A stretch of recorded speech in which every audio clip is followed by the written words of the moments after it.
అసలు ఇలా వస్తుందా?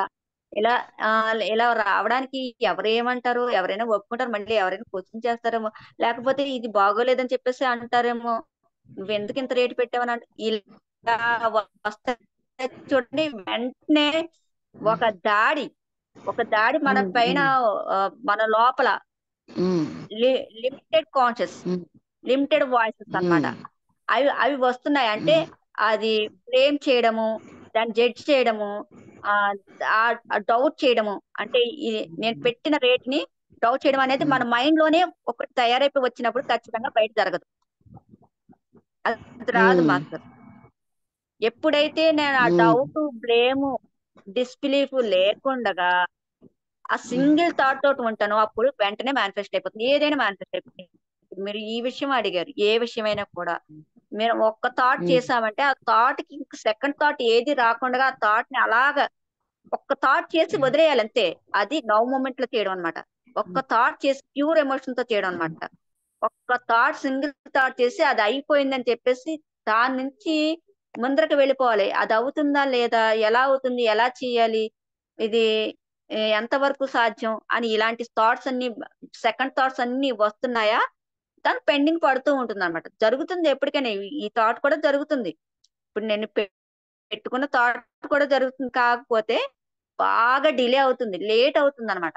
సెకండ్ థాట్స్ ఏమేమి ఎన్ని వచ్చాయో, ఎలాంటి థాట్స్ వచ్చాయో అలా అలా అన్ని విధాలుగా అది పెండింగ్ పడుతూ చివరికి ఎప్పుడుకో అప్పటికి ఇవన్నీ పెండింగ్స్ అన్ని క్లియర్ అయ్యాక అప్పుడు ఏ థాట్ పెట్టుకున్నామో ఆ థాట్ నిజమైపోతుంది. ఎప్పటికవుతుందో అవుతుంది. అలాంటప్పుడు మనం ఇది మేడం, క్లియర్ అయిందా మాస్టర్? అర్థమైంది మేడం. ఉమ్, అలాంటప్పుడు మనం చెప్పండి. మనకి మనకి ఎంత రావాలో అంతా వచ్చేసింది, మన పని పూర్తి అయిపోయింది అనుకోవడం కరెక్టా? ఉమ్, అనడం కరెక్టా? Yes master. Yes master. Yes. ఇది అలా అనుకుంటున్నప్పుడు ఇప్పుడు ఇప్పుడు నేను చెప్పినట్టుగా మీకు ఆ లిమిటెడ్ వాయిసెస్ వస్తున్నాయా, వచ్చినప్పుడు అబ్జర్వ్ చేయండి అంతే. జస్ట్ అబ్జర్వ్ చేయండి. ఇవి నేను కాదు. ఏదంటే నేను ఇప్పుడు ఫస్ట్ ఈ ధర రావాలని నేను ఏదైతే థాట్ చేశానో అది నా నిజమైన థాటు. అంటే నా హయ్యర్ స్టేట్ నుంచి నేను చేసిన థాటు. నా భవిష్యత్తు ఎలాగుండాలో నేను క్రియేట్ చేసుకున్న ప్యూర్ థాటు. ఈ దాన్ని ఆ, అసత్యం చేస్తూ వచ్చిన థాట్లన్నీ కూడా, అసత్యం చేస్తూ వచ్చిన థాట్లన్నీ కూడా నిజం కాదు. అంటే దాన్ని బ్రేక్ చేస్తూ వస్తున్న థాట్, ముందర పెట్టిన థాట్ ని బ్రేక్ చేసే థాట్లు వెనకాల వచ్చేస్తుంటాయి కదా, వాటిలన్నిటిని కూడా అబద్ధంగా చూడాలన్నమాట. అక్కడ లీలాకారిణిగా ఉండాలి. ఇదే నేను ముందర ముందర అంటే నేను ముందర వేసిన విత్తనం మాత్రమే మొలకెత్తి అది ఫలాన్ని ఇస్తుంది అని మనం నిశ్చితంగా ఉండి దానికి నీళ్లు పోయడం అన్నమాట. లీలాకారునిగా ఉండడం అంటే మిగతా విషయాల్ని ఏమి ఏమి వస్తున్నా కూడా వాటిని పట్టించుకోకుండా వాటిని ఉండడం అంటే మిగతా మొక్కల్ని ఏమైనా కూడా తొలగించేయడం అన్నమాట. అవన్నీ ఈ విత్తనాన్ని కప్పివేసేసి దాన్ని డామినేట్ చేసేసి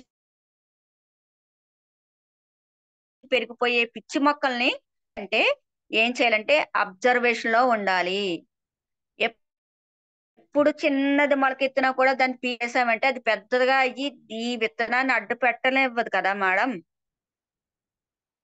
ఎస్ మేడం. సో ఇవంతా నిజం కాదు. ఇదంతా నా పర్సనాలిటీ, సామూహిక ప్రజ్ఞ నుంచి లేకపోతే ఆ గతం నుంచి ఎక్కడి నుంచో వస్తున్నాయి అని వాటి నుంచి డిటాచ్ అవ్వాలి.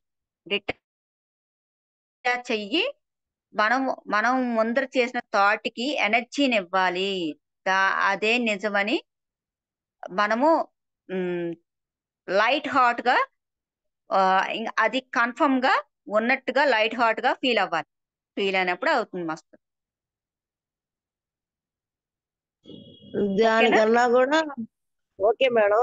అలాంటప్పుడు వెనకాల ఈ కలుపు మొక్కలు లేకుండా రాకుండా ఉండాలంటే నాకు రావాల్సింది ఘనంగా వచ్చి చేరింది అంటే అయిపోతుందిగా. బలంగా వచ్చి చేరిందని ఎప్పుడు చేస్తాం మాస్టర్స్? నా పైన నాకు విశ్వాసం ఉన్నప్పుడు, నా పట్ల నాకు ప్రేమ ఉన్నప్పుడు ఇంకా చుట్టుపక్కల ఆ ఆ డిస్టర్బెన్సెస్ రానే రావు. నా పైన నాకు విశ్వాసం లేనప్పుడే అవన్నీ వస్తూ ఉంటాయి మాస్టర్స్. అందుకే కదా మన ఫ్రీక్వెన్సీని హైయర్ చేసుకునే ఇన్ఫర్మేషన్ ఇదంతా చెప్పడం జరిగింది. ఈ ఫ్రీక్వెన్సీని హైయర్ చేసుకున్నామంటే ఆ సింగిల్ థాట్ మీద మనం ఉండగలుగుతాము. సెకండ్ థాట్స్ ఇంక రానే రావు. అంటే అర్థమైందా మాస్టర్? అర్థమైంది మాస్టర్. ఉమ్. మీరు అవకాశం ఇస్తే మీతో కొంచెం పర్సనల్ గా మాట్లాడతాను మేడం. నేను మళ్ళీ ఇంకో సెషన్ ఇస్తాను మాస్టర్. ఇప్పుడు వరకు నేను నేను డైరెక్ట్ గా మాస్టర్ ఒక్క విషయం సభాముఖంగా చెప్తున్నాను. ఒక విషయం సభాముఖంగా చెప్తున్నాను. నేను సబ్జెక్ట్ ఇస్తాను తప్పితే ప్రతి ఒక్కరు కూడా ఏది ఆ, ఏది ఎలా మార్చుకోవాలనేది వాళ్ళ చేతుల్లో ఉంటుంది. సబ్జెక్ట్ ప్రకారంగా మార్చుకోవాలి మాస్టర్. సబ్జెక్ట్ ప్రకారంగా మార్చుకోవాలి. సబ్జెక్ట్ కి మాత్రమే సూచనలు ఇవ్వడం జరుగుతుంది. పర్సనల్ గా సూచనలు ఇస్తే నా సూచనలు మీకు పనిచేస్తాయని నమ్మకం లేదు మాస్టర్. నా పరిస్థితి వేరు, నేను చెప్పేది వేరు. మీకు మీకు ఆ, అలా అలా పనిచేస్తాయి అని చెప్పేసి మీరు నన్ను నమ్మితే మిమ్మల్ని నేను తప్పు ట్రాక్ పెట్టించేసినట్టు కదా. రామ్తా విజ్ఞానానికి వచ్చాను అంటే మిమ్మల్ని స్వతంత్రంగా చెయ్యాలి, నేను స్వతంత్రంగా ఉండాలి. ఫస్ట్ నేను స్వతంత్రంగా అయ్యానంటే నేను ఎవరి మీద ఆధారపడకుండా ఉండాలి. తర్వాత ఇదే క్లాస్ చెప్తున్నప్పుడు మీరు స్వతంత్రంగా అవ్వడానికే కదా మనం రామ్తా విజ్ఞానం చెప్పుకుంటుంది. ఈ జ్ఞానం అంతా ఎందుకు చెప్పుకుంటున్నాము? మన టెక్నిక్స్ కాదు కదా ఇక్కడ చెప్పుకునేది. అంటే ఇక్కడ ఒక మంత్రం తీసుకుని దాని జపం చేసేస్తే ఇది అయిపోతుంది అది అయిపోతుంది అని చెప్పేసి ఇన్నాళ్ళు చేసిన పనులు కాదు కదా చేస్తున్నది. అది కాదు కదా ఇక్కడ చేస్తున్నది. ఎస్ నేను మ్యామ్. చెప్తున్న పాయింట్ అర్థమవుతుందా? మనం మనంతట మనము దీన్ని ఛేదించగలిగినప్పుడు ఆ సంతృప్తిని ఆ, ఆత్మానుభూతిగా పొందగలుగుతాము. ఆత్మానుభూతిగా పొందగలుగుతాము.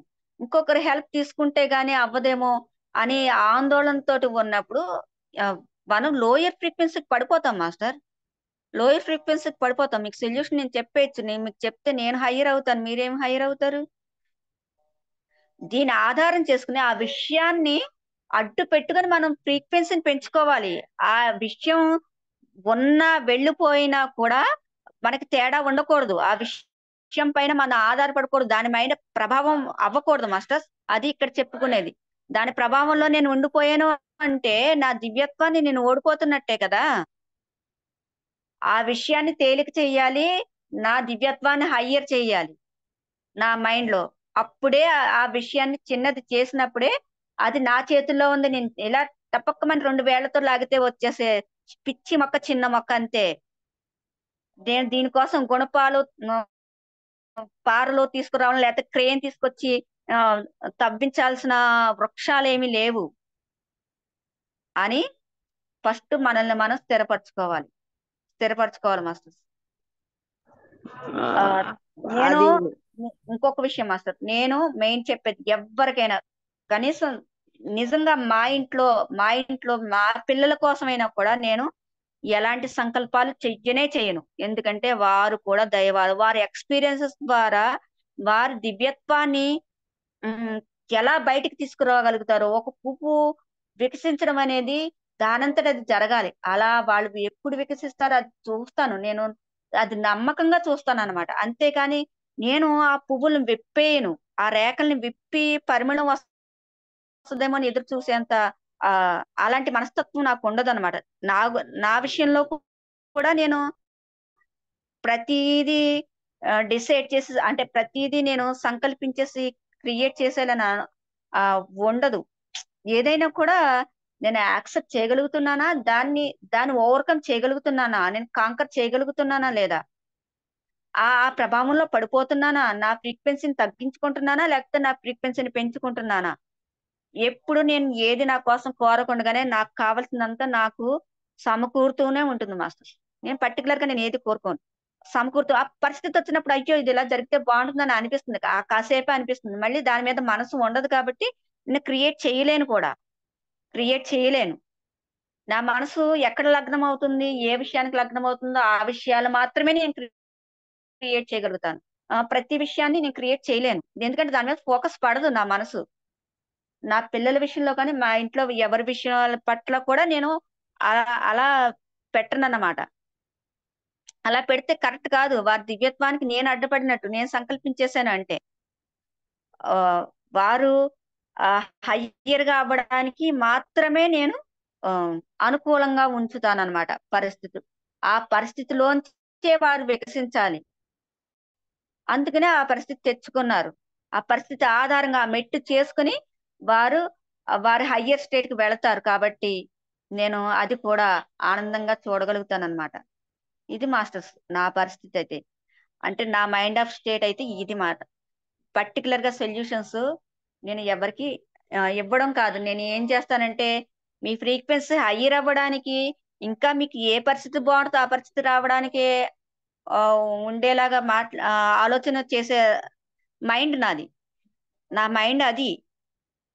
మీ ఫ్రీక్వెన్సీ హైయర్ అవ్వడానికి ఇంకా మీకు ఏ పరిస్థితులు వస్తే మీ frequency hire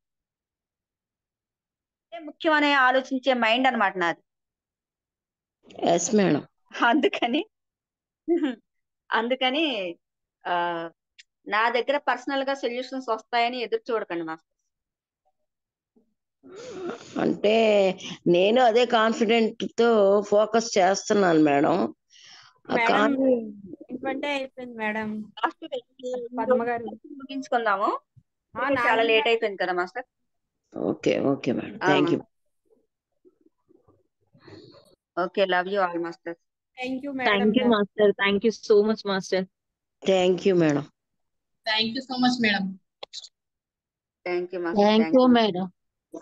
Thank you, master.